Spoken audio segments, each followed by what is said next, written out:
A pioneer in public finance since 1955, Ellers helps clients build outstanding places to live, work, learn, and play by delivering focused, fully integrated financial advisory services. We work with more than 1,500 local governments, schools, development authorities, and public agencies, placing their needs and best interests at the heart of everything we do.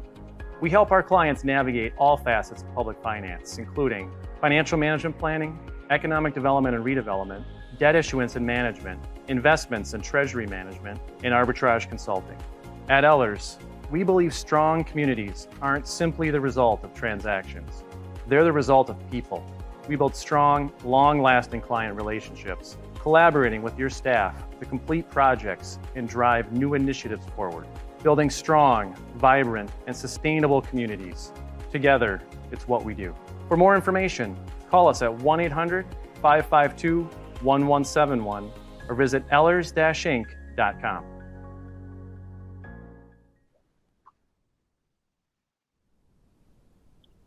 Good morning. Welcome to Ellers Tools of the Trade, Community Development, Redevelopment, and Housing Authorities. My name is Greg Johnson, a Senior Municipal Advisor here at Ellers. Before I introduce my guest and we get started today, I have two quick housekeeping items to mention that will help ensure you have an interactive experience with us today. You'll notice in the upper right-hand corner of your screen, there are two icons, one for our live Q&A and one for chat. As we move through today's presentation, if you have questions you'd like us to answer, simply open the Q&A tab, type in your question, and submit it. My colleague here at Ellers, Phil Cosson, will be monitoring your questions and will join us and direct our Q&A sessions. We'll have two Q&A sessions today, one following each of our speakers. You can also chat among attendees by opening the chat function. One thing to note, while you can submit your questions anonymously, but in the event we're not able to get to all of the questions today, we recommend you allow us to see your information so we can reach out to you directly with answers and to discuss your items further. Let's go ahead and get started. I'm pleased to introduce our guest speaker today, Rebecca Speckhard from Quarles & Brady. Rebecca serves as bond counsel for many attorneys throughout many communities throughout Wisconsin and is a partner at Quarles. We've had the pleasure of providing this presentation to several CDAs and RDAs throughout the state, and I'm very pleased that she's agreed to join us today. Rebecca, welcome, and thanks again for joining us today. Thanks, Greg. As Greg mentioned, my name is Rebecca Speckhard. I'm a partner at Quarles & Brady Law Firm, of specializing in providing bond counsel services to municipalities and governmental units throughout the state of Wisconsin.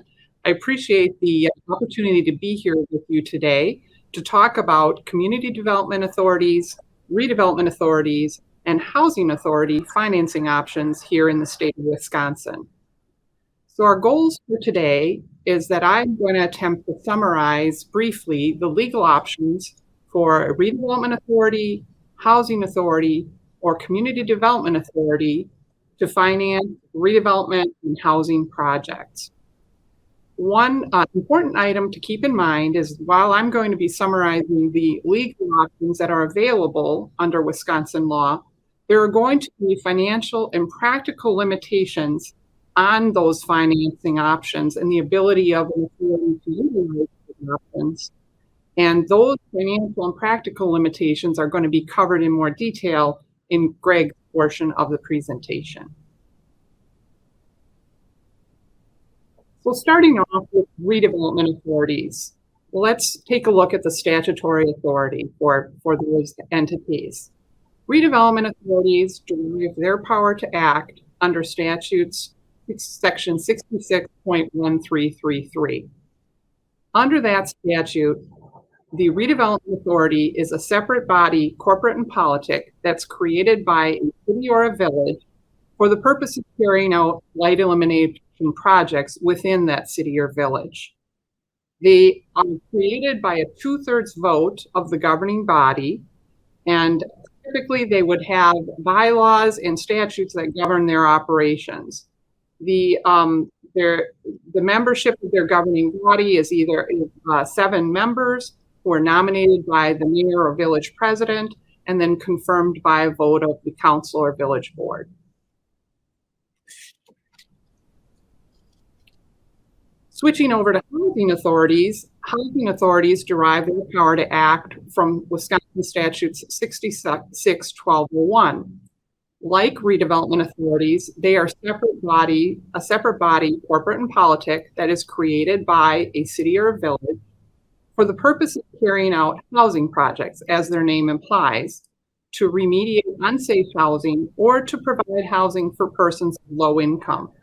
Similar to redevelopment authorities, they are created by a vote of the council or village board, and their governing body is appointed by the mayor, typically 5 or 7 members, depending on when they are created, and confirmed by the council or village board.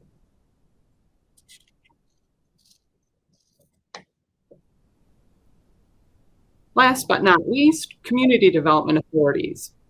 Community development authorities derive their power under Wisconsin Statutes Section 66-1335. The Community Development Authority is also, like redevelopment authorities and housing authorities, a separate body politic created for the purpose of carrying out blight elimination projects and housing projects. So in essence, a community development authority combines the powers of both a redevelopment authority and a housing authority. For redevelopment projects, the CDA has all the powers, duties, and functions that a redevelopment authority would have. And for housing projects, it has all the powers, duties, and functions that a housing authority would have. Like a redevelopment authority, it has to be created by a vote of the council or village board by 2/3 vote. And it is governed by a commission composed of 7 members, nominated by the mayor and confirmed by the council.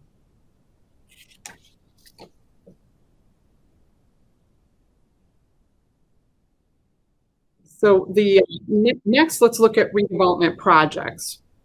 Redevelopment projects can be undertaken by either redevelopment authorities or community development authorities exercising their redevelopment powers to carry out and effectuate blight elimination, slum clearance, and urban renewal programs.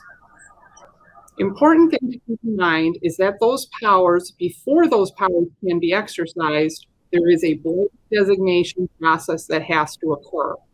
Since their powers can only be exercised in either approved blighted areas pursuant to an approved redevelopment plan or with respect to approved blighted property.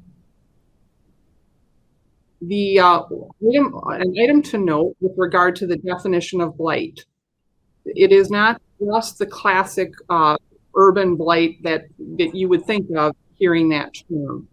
The definition of blight that is set forth in the statutes is pretty expansive and includes things like property that's predominantly open and that because of things like deterioration of structures or site improvements or irregular lot layout, diversity of ownership, and other of those kinds of issues impairs the sound growth of the community.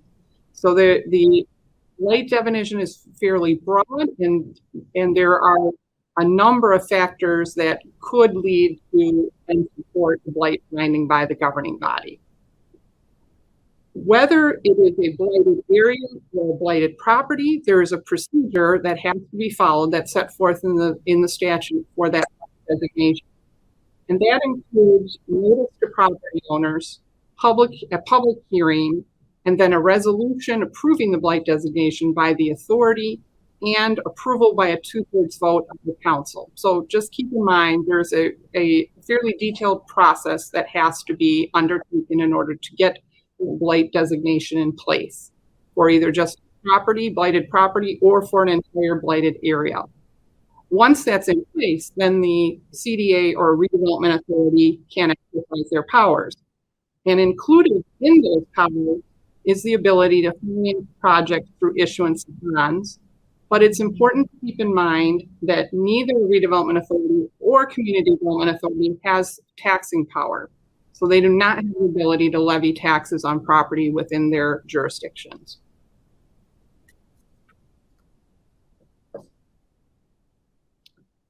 Moving on to housing projects. Again, Wisconsin Statute 66-1201 permits housing authorities or a community development authority exercising its housing powers to exercise all powers for the construction, reconstruction, improvement, acquisition, leasing of housing projects to remediate unsafe housing or provide housing for persons of low income. It's important to note that housing projects generally have to be approved by the Common Council or Village Board. So the Common Council or Village Board does retain some approval authority over which housing projects are undertaken. And similar to development authorities, the powers include the ability to issue projects through the issuance of bonds. But again, housing authorities and community development authorities do not possess taxing power. So they cannot levy taxes within their jurisdiction and do not have that as a source of revenue.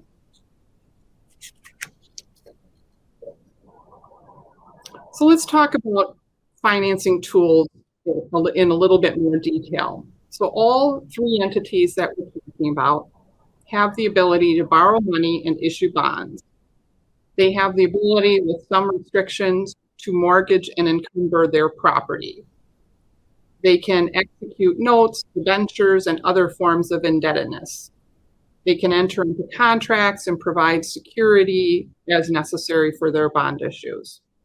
They can accept advances, loans, contributions, grants from either the city or village in which they're located, from the federal government, from the state, county, or any other source, public or private. And in connection with those, the authority could give whatever security is maybe required and enter into contracts and agreements in connection with that security. Lastly, any contract with the federal government can include conditions that are imposed pursuant to federal law.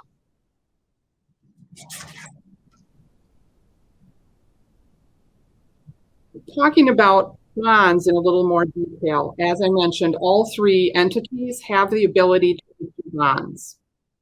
Important to keep in mind that a bond that's issued by a redevelopment authority, housing authority, or community development authority is not an obligation of the city or village. It's only an obligation of the redevelopment of the particular authority that issued it. And because it's a separate legal entity, the city or village has no obligation on that bond under the statute. Similarly, it's not an obligation of any other governmental authority other than the authority itself. So it's not an obligation of the state, doesn't have any responsibility on it, or the county or any other entity. So what is the security for these kinds of bonds? These bonds can be secured by the income or revenues or funds that the authority has available to it, and could be secured by a pledge of a loan, grant, or a mortgage. For example, a common example that we see is that a lease revenue bond that's issued by an authority is secured by the lease payments that the authority receives in connection with the lease of property that it owns. So the authority owns the property, leases that property out to a third party. It expects to receive lease payments with respect to the property. It could issue loans and pledge the receipt of those rental payments as the security for those bonds. The last item to keep in mind with these authorities is that they do have the potential for a double tax exemption. Typically, bonds issued by a city or village or other governmental unit in the state of Wisconsin only have the ability to have a federal tax exemption if they meet the necessary requirements. So that means that the interest on those bonds is tax exempt under federal tax law to the investor. The bonds of towns, cities, and villages do not enjoy generally do not enjoy a state tax exemption. So the investor who receives those interest payments will have to count that interest as income for state income tax purposes. But CDA bonds, RDA bonds, and housing authority bonds have a double tax exemption, meaning that they are exempt from state income taxes, and in addition, they have the ability to be exempt from federal income taxes. So that is an advantage if you have the right kind of investor to whom that state income tax exemption may be valuable. It's an advantage in terms of placing those bonds.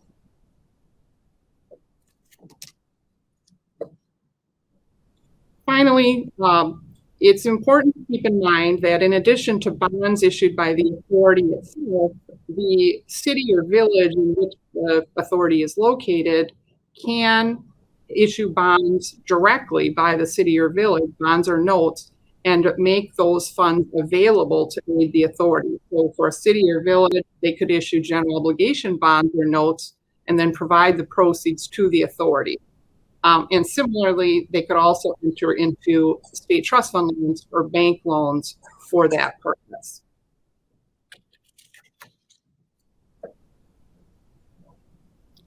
So to sum up, again, we want to keep in mind that while I've gone through a lot of legal options that are available to a community development authority, or a redevelopment authority, there are going to be practical and financial limitations on the authority's ability to utilize those legally provided financing mechanisms. And I know Greg is going to talk about that in more detail in his portion of the presentation.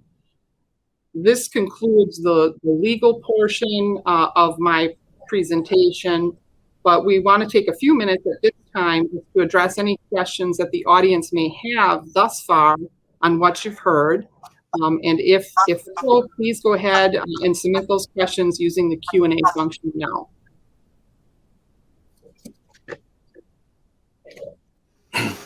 Thank you, Rebecca. Phil Costin with Ellers. Nice to be with you today as well. I'm playing Oz. Pay no attention to the man behind the curtain today. But I'm going to be fielding some of the questions that have come up as part of Rebecca's presentation. I'll direct these to either Greg or Rebecca, or you both can chime in regards to some of the questions that have come up. So maybe I'll start with an initial question that I had that I thought might be of interest for the group. As we work out with our municipal clients, Rebecca, periodically we get into this issue of the blight finding. You did a good job kind of laying out the complexity of the statute and all the issues that are involved with the different types of findings that can lead to blight. Not just the normal dilapidated structures, but all the other type of activities that can lead to that blight determination. One thing that comes up periodically is who's making that determination of blight? Is it a legal finding? Is it an administrative finding? Is it one that is done as part of a process? Can you maybe expand upon that process of how you make that blight determination and who's ultimately making that determination either on the CDA or RDA? Sure, happy to do that. So it's really, the finding is a process, but the ultimate determination is made by the authority and then blessed or supported by the council or the village board. The process that we follow, because there are elements of detail, technical detail that are involved in this, the process that we follow is we usually suggest that either an engineer or consulting firm take a copy of the statute that defines what blight can consist of and provide a letter or a report describing how, in their professional judgment, the property either does or does not meet those requirements. And then that is submitted to first the authority and then to the common council or village board so that they have a basis and support for their findings of blight.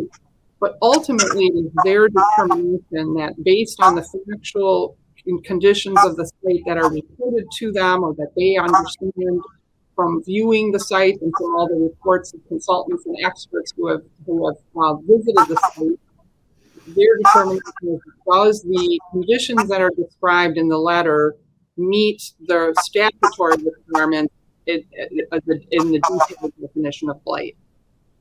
Yeah, thank you. There may be more follow-up, I'm assuming, from attendees in regards to that issue, because that gets a little bit complex as we're making that determination at the not just the RD and CDA, but also village board or city council in many cases. A question that came from one of the attendees: if the city chooses, as its right, not to pay a bond, that is the obligation of the authority, might the credit of the city be impacted anyway if the bond is not paid? And that might be a question for both you, Rebecca, and for you, Greg. Well, this is Rebecca. I can go first, and then I certainly would look to Greg to provide additional thoughts on this.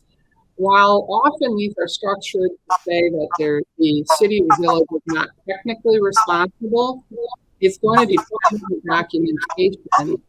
And certainly, I think there would be a credit negative if the village or city had agreed to backstop the bonds, but then walked away from that moral obligation. I think there would be a credit negative to the municipality. And I'll let Greg chime in on that.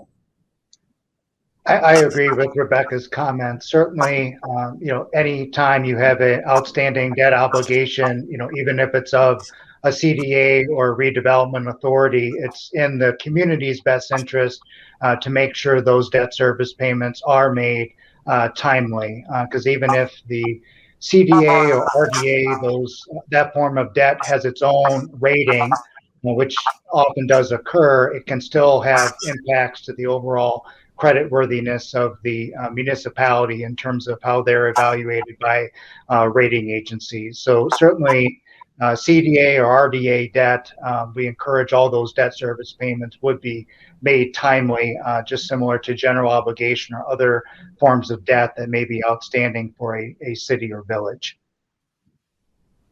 Okay. There was a similar question that was raised in regards to credit rating. I think it would be a very similar response from both of you as to impact of the credit on a credit rating, where there may be a default or perceived default on a RDA or CDA bond issue. Greg, do you want to maybe touch on maybe credit implications as well? Sure. I think if there's if there's any kind of a default payment towards a CDA or RDA debt issuance, yes, that will have likely credit implications for both the CDA or RDA and the community as well. So really, this form of debt, and I'll speak to some of the advantages and disadvantages of this form of debt here in a few moments. But generally speaking, some of the same fundamentals apply as to general obligation or debt directly of a city or village. You want to make sure that your payments are timely, want to avoid defaults, because that will have overall credit implications from any of the rating agencies. Another question that has come forward.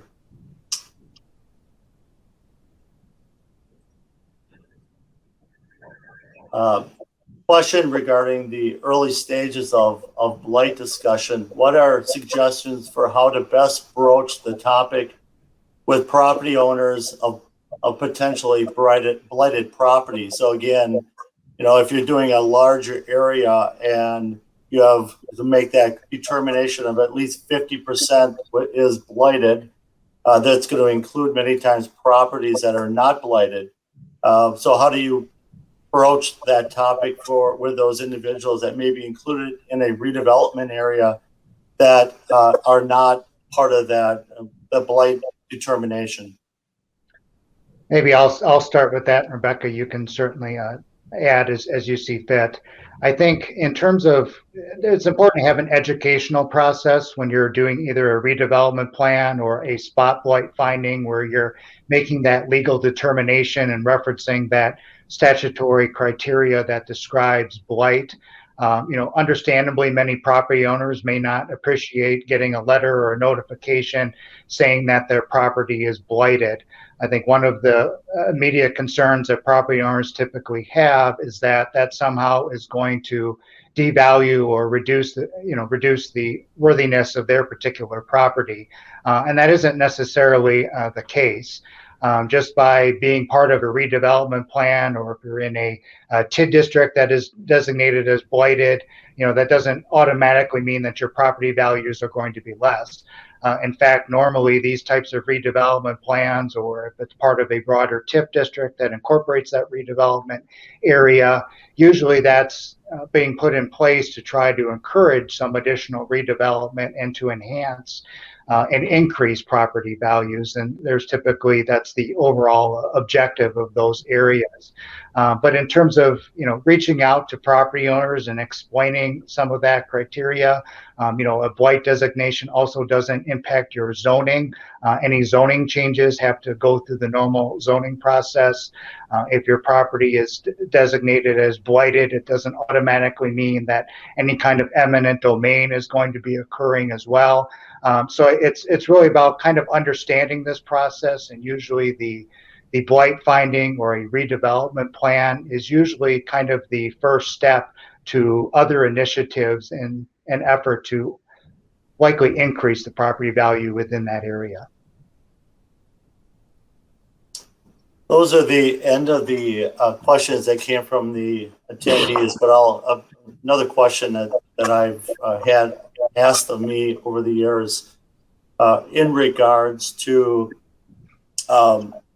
dealing with this thought that RDAs, concerns of city councils or village boards that RDAs or CDAs are going to be acting autonomously to them, that there is not going to be this connectivity, and they're going to run roughshod and do what they want to do. Rebecca, can you talk maybe a little bit about the structure of the RDA or CDA, and then also how they are connected, not just financially? Sure, I'm happy to do that.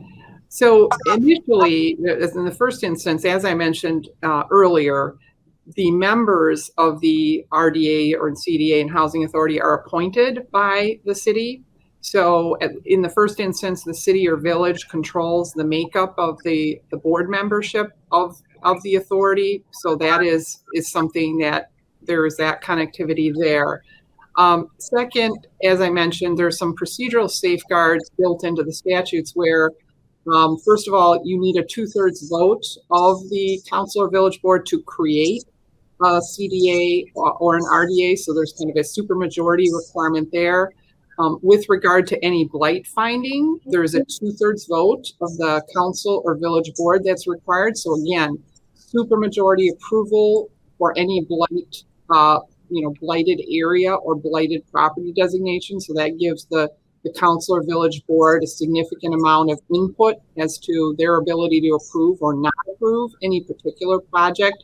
Similarly, on the housing authority side, the council and the village board generally has to approve any housing project before the housing authority can undertake it. So there is that safeguard or double check on those types of projects. And then lastly, financial, because none of these entities have taxing powers, there's typically somewhat limited source of income that they have, and they typically will function with revenues that are provided by the city or the village that created them. So obviously with those financial resources comes a connection there in the sense that the city or village controls the financial resources that are available to those authorities generally. Although, certainly there are some autonomous things that cities, CDAs and RDAs and housing authorities can do once their projects are up and running. Great, thank you. We have no other questions from attendees at this point, so we'll proceed on to Greg's portion of the presentation, and knowing that we have another opportunity for questions and answer after that. Thank you, Phil. Next, we'll talk about the financing options in more detail that are available to CDAs and RDAs.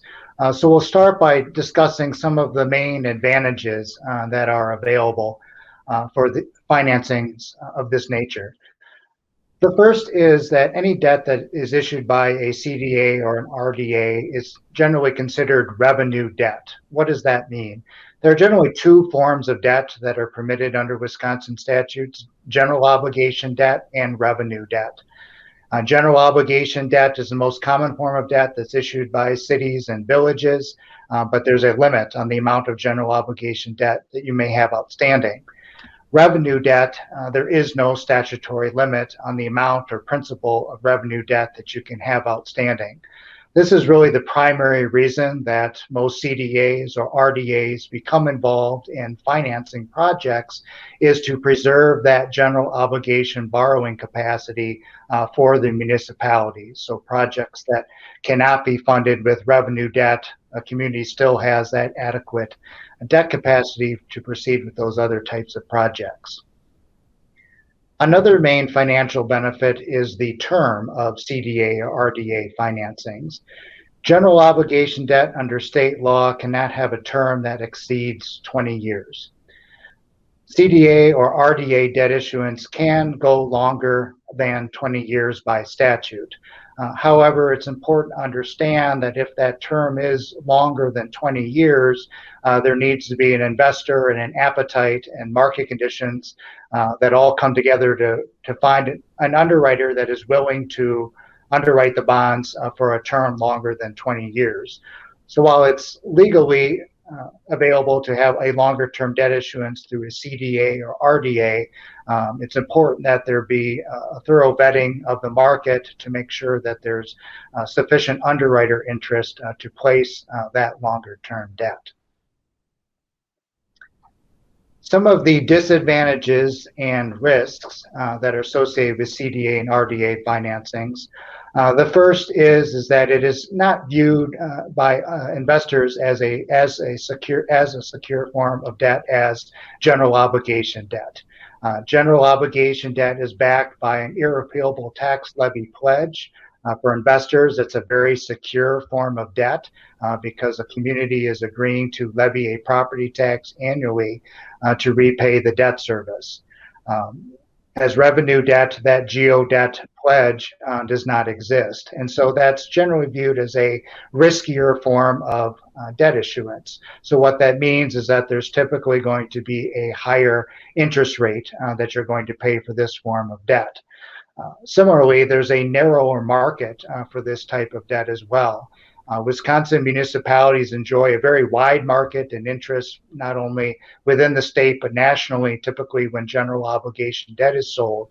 When you're selling debt that's issued by a CDA or RDA, that again is backed by a non-levy revenue source, you're going to have a narrower pool of investors that's going to be interested in ultimately purchasing that form of debt for their portfolio. So there's a little narrower of a market. That doesn't mean the market does not exist. It's just a little more concentrated and focused. So that also impacts the underwriting and the ultimate interest rate that's repaid on the debt. Another real practical disadvantage of this form of debt is that it is not exempted from levy limits. So under state law, a community can increase its allowable levy for all general obligation debt.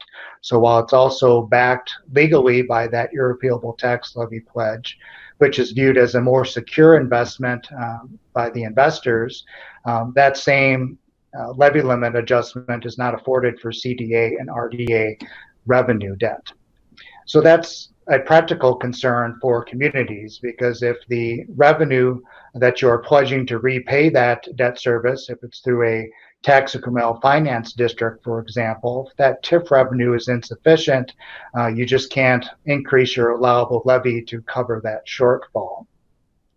One way to potentially address that, however, is you can issue a taxable debt offering or a taxable GO note to provide you with the funds to make the debt service payment. And then if that taxable note is secured on a general obligation basis, you can increase your allowable levy under levy limits to increase your levy to cover that payment on the taxable note. You use the proceeds from the note to make the debt service payment. And then once your levy is collected, you pay off the taxable note. So by using a taxable debt offering, you can then exempt the payment through levy limits. And you need to use that strategy because you can't issue tax exempt debt to essentially make debt service payments on another obligation. So there's a kind of a workaround that you can get there under levy limits, but that creates an annual administrative burden that needs to be understood not only from a staff standpoint, but also from your elected officials, that's the type of process that may be necessary if you ultimately need to find levy sources to make debt service payments for CDA and RDA issues. So those are all things to be aware of, certainly before executing this form of financing. Some of the other disadvantages or risks to this form of financing, there's more cost of issuance involved with this form of financing. A debt service reserve fund is often required. What that is that's kind of an extra amount of funds that's included in the borrowing amount. It serves as a contingency. So in the event that the non-levy revenue source that's pledged to repay the debt service is not available, those debt service reserve funds can be drawn upon to make the debt service payment. But typically in the bond covenants, you're then required to replenish that debt service reserve amount if those funds are drawn. There are also more extensive legal and financial reviews that are required with this form of debt. Rebecca spoke to some of the lease documents that are often generated for this form of financing, and that kind of this partnership that exists between the CDA, the RDA, and the parent city or council or village board. There's more extensive legal documentation that needs to be put in place to execute these types of financings. And there's also more rigorous financial review that needs to be done as well. While these types of bonds for CDAs and RDAs don't formally have a bond covenant that requires a debt service coverage amount, that typically is something that underwriters like to see.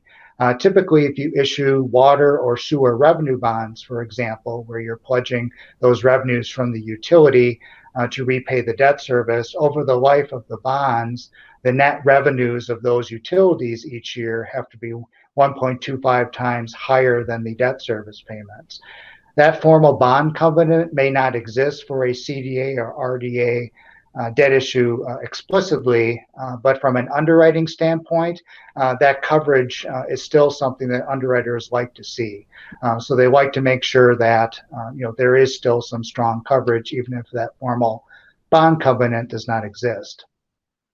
And while this form of debt isn't legally considered general obligation debt, and it does not count towards your statutory general obligation debt limit, the rating agencies typically treat it like general obligation debt when they are evaluating your overall debt burden in terms of the debt that you have outstanding that's responsible to be repaid within your community, especially if a tax increment district is the revenue source that is repaying the debt. So while it may not legally count towards your general obligation debt limit, typically the rating agencies do look at it when they are looking at your overall debt burden, which would include general obligation debt as well. So these are all kind of important factors and considerations when you're evaluating these forms of financing. While there's advantages, there's also some disadvantages or some risks that need to be understood before this option is brought to your CDAs, RDAs for formal approval. In terms of how this form of debt is typically executed or sold in the market, we've kind of outlined kind of three of the most common ways that that's done here in Wisconsin. First is that the bonds can be sold directly to an underwriter, similar to how you would go about financing most of your routine capital projects. There are generally two types of methods of sale that are used. A competitive sale where you take bids from underwriters and you award the bid to the underwriter that submits the lowest true interest cost, or there can be a negotiated sale where you're dealing with one underwriter and you're essentially negotiating those rates directly with that underwriter. As I mentioned, the market for CDA and RDA debt issuance from an underwriting perspective, that market is a little narrower than when we compare it to general obligation debt. So it's fairly common that a negotiated method of sale would be used for CDA or RDA financings. You can also execute these forms of financings directly with a local bank or with your financial institution, which you may have existing banking relationships.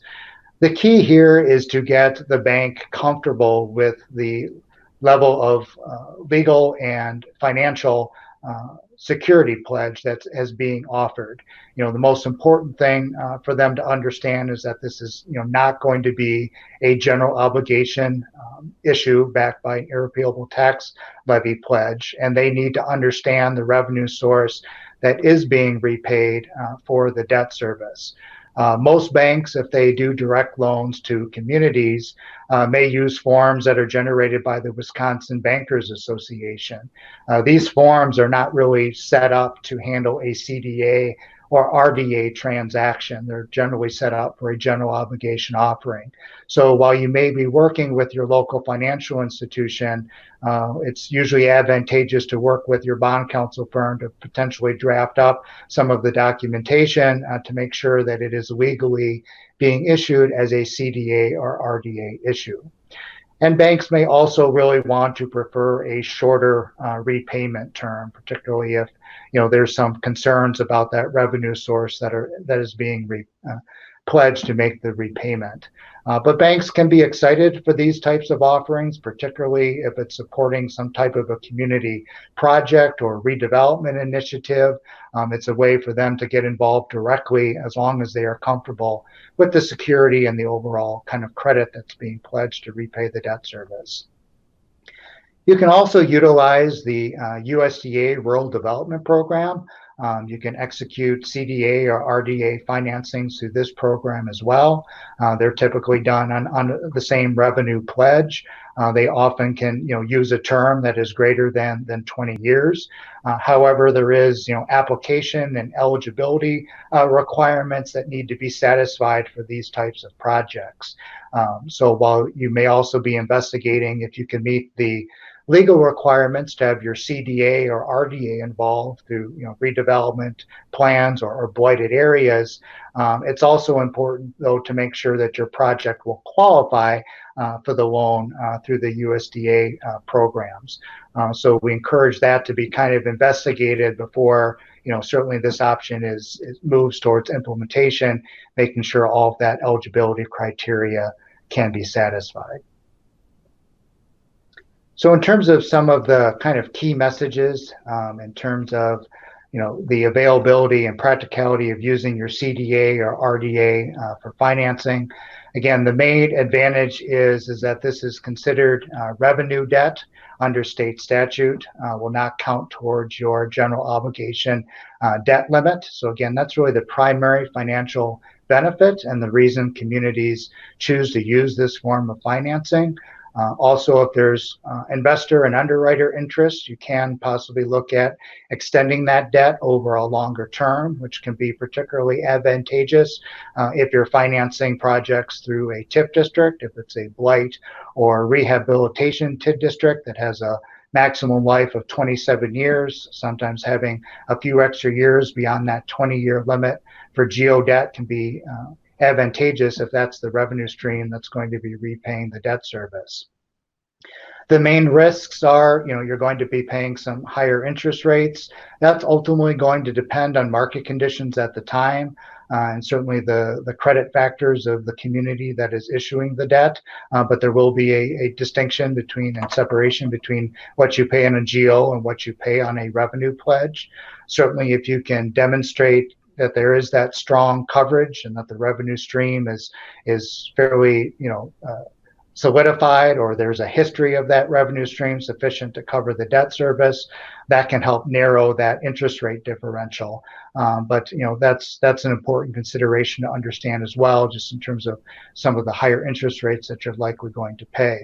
as I mentioned, levy limits is a practical consideration as well, because in the event that revenue is not sufficient, you just can't automatically increase your allowable levy without taking some other measures to address that. As I mentioned, possibly issuing taxable general obligation debt to make the debt service payments.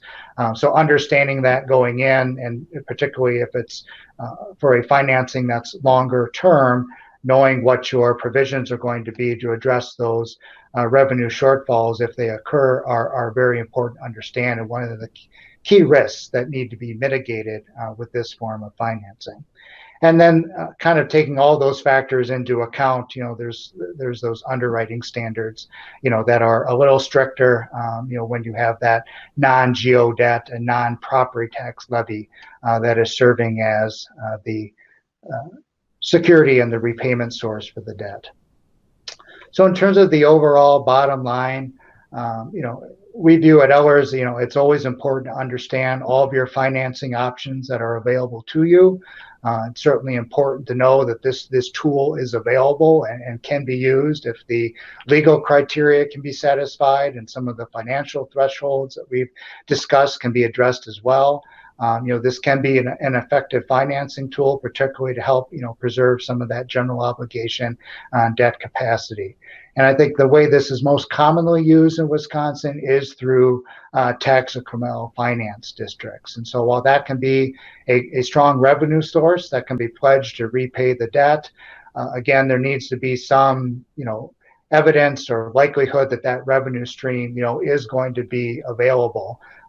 Over the years, as we've gone through some economic downturns and recessions and recoveries, the underwriting standards have become a little more strict for this form of debt. And so, doing speculative CDA or RDA financings where there isn't a project that is either forthcoming, where a community may have some, commitments from a developer to move forward, or the development is delayed and projects wanted to be financed in advance of that development occurring. That can be a challenge because, again, that increment stream is either going to be deferred or may not be established yet at levels that are sufficient to cover the debt service. But these are all, factors that can be discussed, addressed, evaluated to see if they can be appropriate for your particular circumstance. So now we want to kind of open it back up to our second part of our Q&A session to either address some of the financial areas that need to be addressed with CDA, RDA financings, or we can certainly revisit again how some of that legal criteria needs to be addressed as well. So Phil, I'll turn it back to you for some follow-up on our Q&A. Great, thank you, Greg and Rebecca, both very insightful and great information. I do have a variety of questions that have popped up, several around the tax exemption, double tax exemption issue, and I'll address those first. Is all CDA/RDA debt double tax exempt or only if blight is declared? I can try to take that one on. Any bonds that are issued by a CDA or an RDA would have the state tax exemption. So that's automatic. Whether they will have the federal tax exemption will depend on the same factors that you would experience if you were issuing regular city or village debt, and has to meet those same requirements. But assuming it's for public purpose infrastructure and you expect to spend it timely and meet the other requirements, they can be issued as double tax exempt debt. The blight finding is more of a prerequisite that we would impose. We would say you cannot even issue bonds unless the blight finding is in place for a project. So the blight finding is almost more of a prerequisite to be able to issue the bonds. Then once the bonds are issued, they would automatically have a state tax exemption, and the federal tax exemption would depend on the nature of the project. And again, that it would be a public purpose project, capital improvements, infrastructure, those types typically can be financed on a federal tax exempt basis. So then it would be a double tax exempt bond at that point. Anything you want to add to that, Greg, or should we move on to the next question? I think that pretty much covers it in terms of the legal standards that have to be satisfied. So a second question, this time also tax exemption, but more tied to private activity issues. So question is, are there private activity use rules to determine if the RDA or CDA issue is tax exempt, i.e. can a CDA issue debt to provide developer grants on a tax exempt basis? I can take that question. The tests and standards that are used for CDA debt on the private activity side are exactly the same as the tests and standards that are used on a city issuance or a village issuance. So the rules, the federal tax rules do not change, whether it's the CDA that issues it or whether the city itself issues it. So whether you have one entity or the other issue the bonds will not change the analysis and the result about federal tax exemption. So we still are concerned with any CDA issue or housing authority issue or redevelopment authority issue. We are still concerned about all private use and private payments and all the analysis that we typically run through for city or village issues. Great, thank you, Rebecca. Interesting question, because we're seeing, I think over the last couple of years, a few more of these projects being done. The question is, how are CDAs or RDAs being used to do building projects for communities such as city halls, public works buildings? We've seen those type of projects. Can you maybe expand a little bit upon how the mechanism works in relation to those type of public buildings? Sure. Should I go ahead? And then Greg, you jump in with Yes. your experience. Go ahead, So Rebecca. we, recently, I would say we've seen these primarily with USDA RD, rural development financings. What it does, it allows a village hall or city hall to be financed over a 40-year term, for example, which typically cannot happen if you do it as a GO, obviously, a general obligation. What usually happens is that the Community Development Authority or Redevelopment Authority, we'll just say the authority, issues bonds to finance the construction of Village Hall. I'm just going to use that as an example. And the USDA RD requires there be interim financing, but let's assume that that is the case. And proceeds are used to construct the Village Hall. The Village Hall is then leased to the village under a 40-year lease. And the village agrees that they are going to make payments, rental payments, that are exactly equal to the debt service payments that are owing on the bonds. And they make those lease rental payments to the CDA, which then turns around and uses those lease rental payments to make the payments on the bonds over that 40-year term. So that's the structure that is used. We have on occasion seen that same structure used in publicly marketed CDA bonds, but it has been a while since I've seen those. A community center is one example, and a recreational center was another example of where we've seen that same structure used. In those instances, 40 years was too long, and there was not investor interest for a 40-year term. I think it probably ended up closer to like a 25-year term or thereabouts for those financings, although I don't recall the specific details. I think our experience has been very similar to some of the examples that Rebecca cited, communities using USDA in particular to finance some facility improvements, libraries, village halls, public works facilities, to kind of take advantage of that longer term that Rebecca mentioned. From a financial perspective, there's a couple things to keep in mind when you're executing those types of financings. So if you're using USDA or RDA, because that does seem to be the one that's been used most often, if you are taking advantage of that longer term for 40 years, keep in mind there's going to be certain aspects of a new facility that are constructed that aren't going to have a practical useful life of 40 years. So if you do keep that term of that loan outstanding for 40 years, you're likely going to need to be replacing key items of that assets, whether it be a roof or some other aspects of the facility, while that other debt that originally financed the original construction is still outstanding. The other consideration that I've mentioned though is levy limits, because that lease payment revenue that Rebecca mentioned that many that needs to be pledged to repay that debt service for these types of facilities. Practically speaking, the most meaningful way communities can raise those dollars is through their property tax levy. So if the debt service payments for this form of revenue debt, and USDA loans are no exception, as a form of revenue debt, there's no levy limit exception for that form of debt. So if that debt service payment practically becomes the same as like a contractual obligation that you have to fit within your operating budget.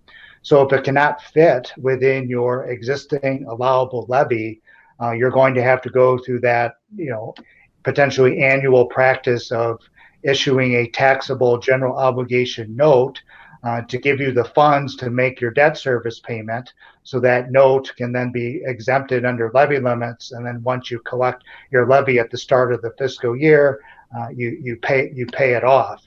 But you have to go through that every single year to kind of create that exemption. So again, it's just important to kind of understand, while that tool is available in the longer term can be attractive because it keeps your debt service payments lower from a budgetary standpoint, understanding the strategies and mechanisms to legally make the payments are important to understand going in, particularly if it's going to be outstanding for a term up to 40 years.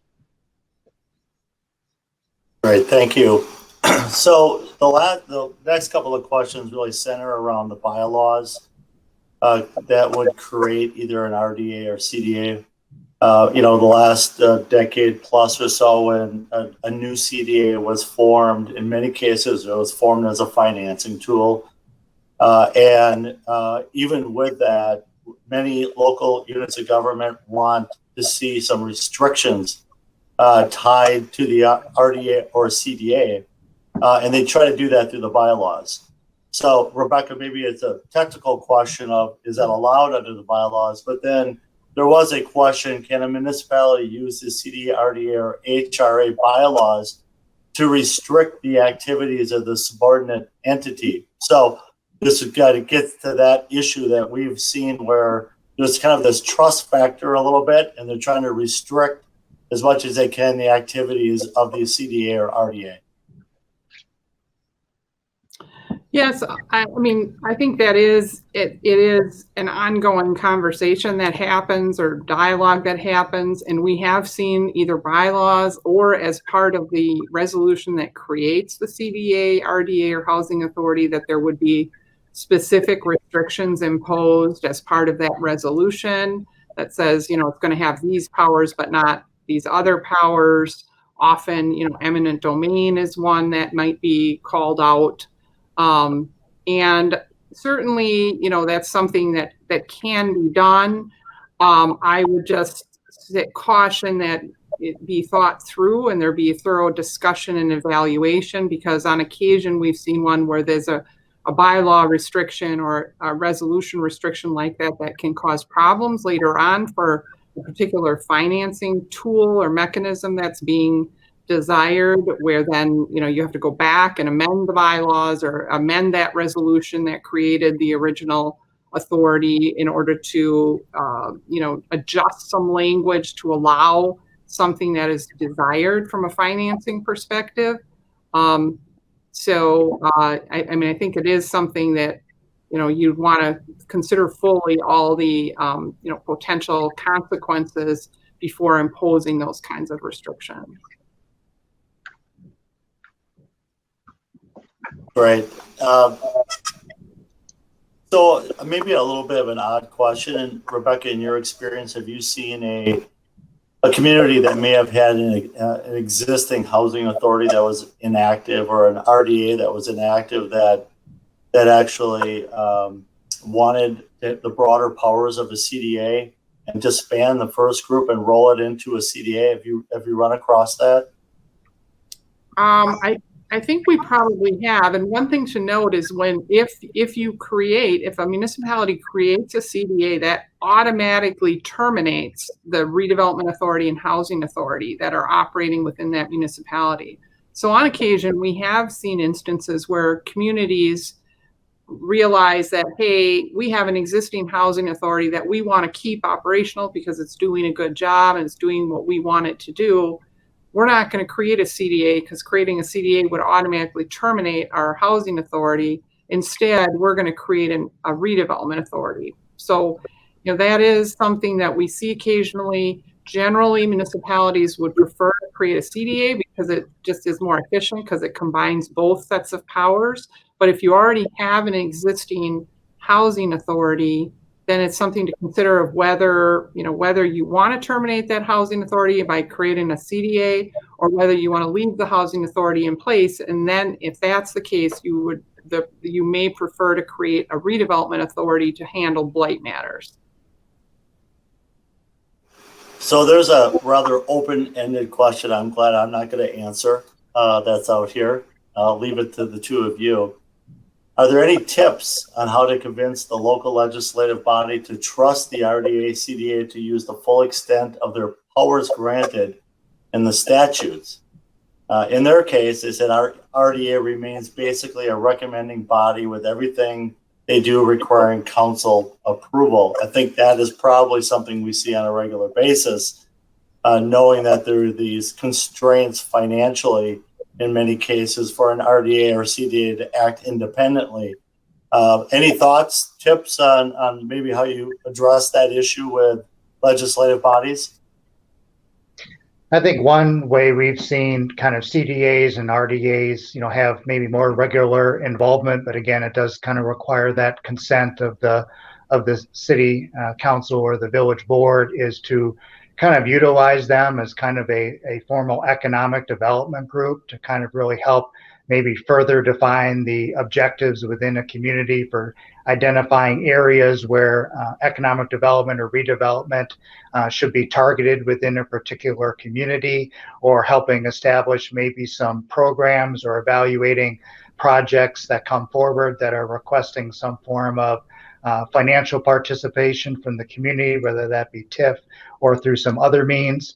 CDAs or RDAs essentially kind of act as a sounding board to kind of vet some of those initiatives, directly, and provide some of that guidance and feedback to councils and boards so they can have a meaningful role. But I think, you're still, at the end of the day, it's still kind of a partnership. But I think, there are several communities that have, found a way to have their CDAs and RDAs involved in that fashion, where they're, providing value to the elected officials in terms of kind of providing another champion and voice for economic development priorities.